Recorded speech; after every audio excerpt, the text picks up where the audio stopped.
Ever wonder what it's like to spend 12 hours on Thailand's best sleeper train? To find out, we start our journey at Surat Thani. The station is about a 20-minute drive away, so you need to grab a grab or tuk-tuk to get out there.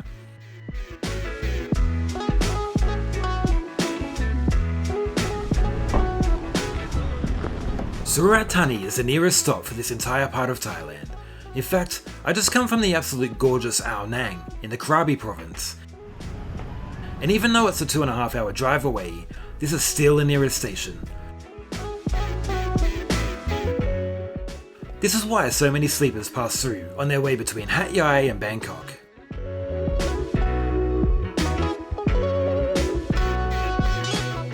Tickets go on sale a month in advance, and aren't that easy to buy if you aren't in the country already, so I booked my ticket via 12Go. They send someone here in person to buy the ticket, and I have to go pick it up from this man here at the parcel office. This was my first time using this service, so I was a tad nervous, but everything worked out fine, so woohoo!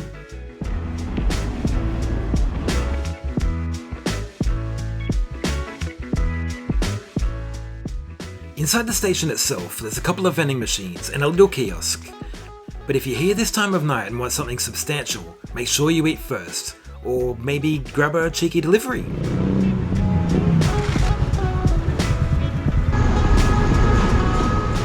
Anyway, here's my train, right on time. State Rail Thailand, or SRT, run a few different types of sleepers, and this one is the newest and the best. And I've just so happened to have booked a private cabin.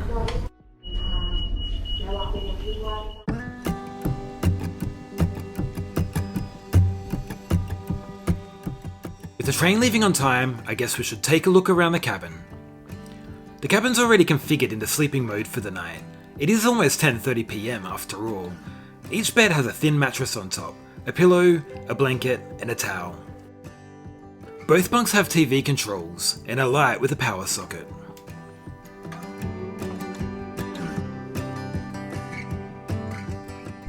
There's also 2 bottles of water included.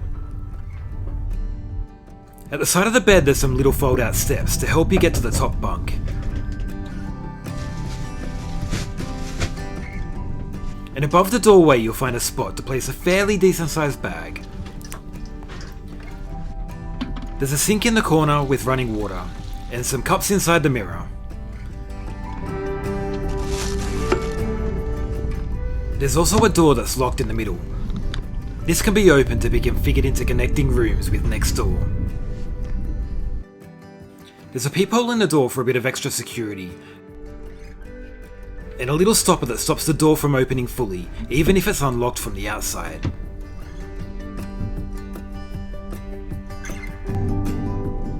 The cabin is air conditioned, and while you can control the direction a little, you can't control the temperature, which is pretty darn cold. I'm thinking the top bunk will be a lot colder than the bottom. There's a screen at the end of the bed that shows channels of Thai trains. There isn't any entertainment as such. It does tell you the travel information, as well as letting you know if the bathroom is free. Volume, channels and power can be controlled by the little panel on the wall. And for your information, the door only locks from inside, and not outside. Down the end of the car you'll find 4 doors. The first door is a first for me.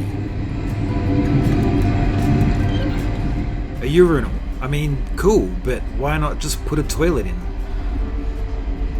Thankfully, the second and third door do contain a toilet. The toilet's well stocked and very clean. And in case you're wondering, the button to flush is over here, by the sink. And of course, door number 4 is the shower.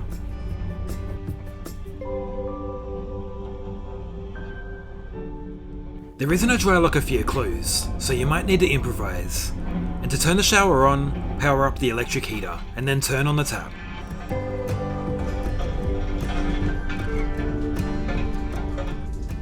To get your desired temperature, push the button up or down.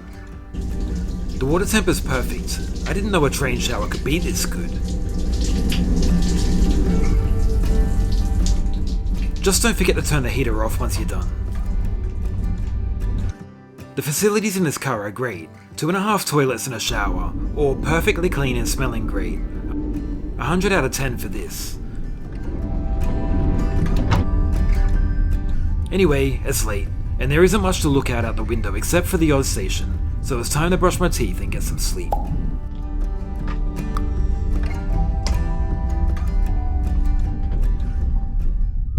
Attention please. Next station, Hua Hin. Check your belongings before leaving the train. Thank you. After a very solid sleep, I can finally take my first glimpse of the Thai countryside and see a station, or construction site, or probably both. It's early and I'm still half asleep. Actually, the scenery was great. There's really nothing better than waking up to the morning sun shining on a fresh new world you've never seen before.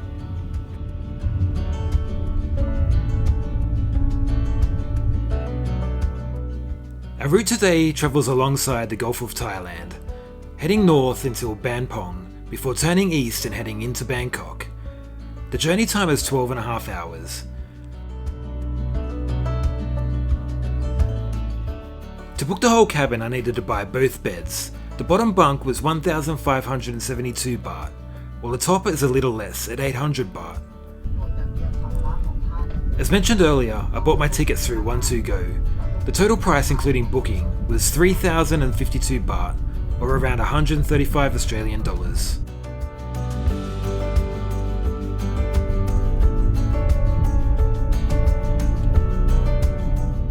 The train was made up of one first-class sleeper car and a whole lot of second-class sleepers. I mean, I walked forever with no end in sight.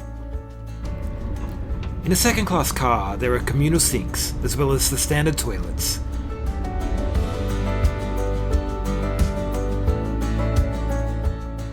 There's also a dining car on board, where you can sit and enjoy breakfast.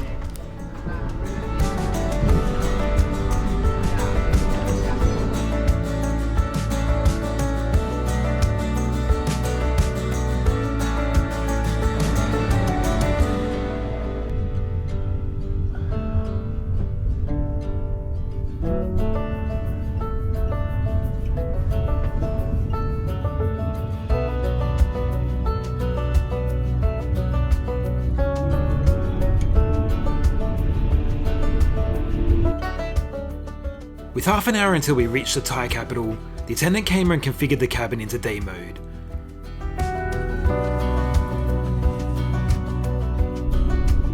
This has 2 large seats, and the middle section can be either a little table or used as a third seat.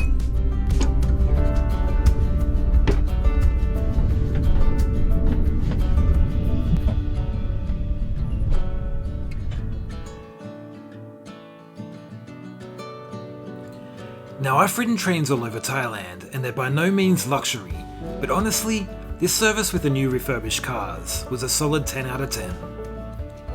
Everything was super clean, the toilets were great, the showers were fantastic and hot, and the cabin itself not only looked amazing, but was that comfortable I didn't wake up until an announcement was made.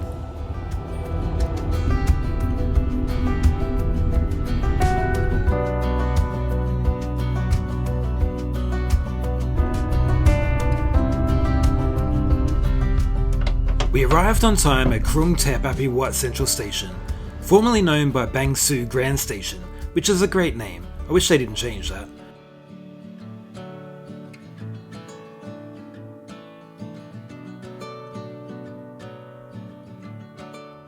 I hope you enjoyed today's video. Please remember to like and subscribe. It means a lot. Thanks for watching!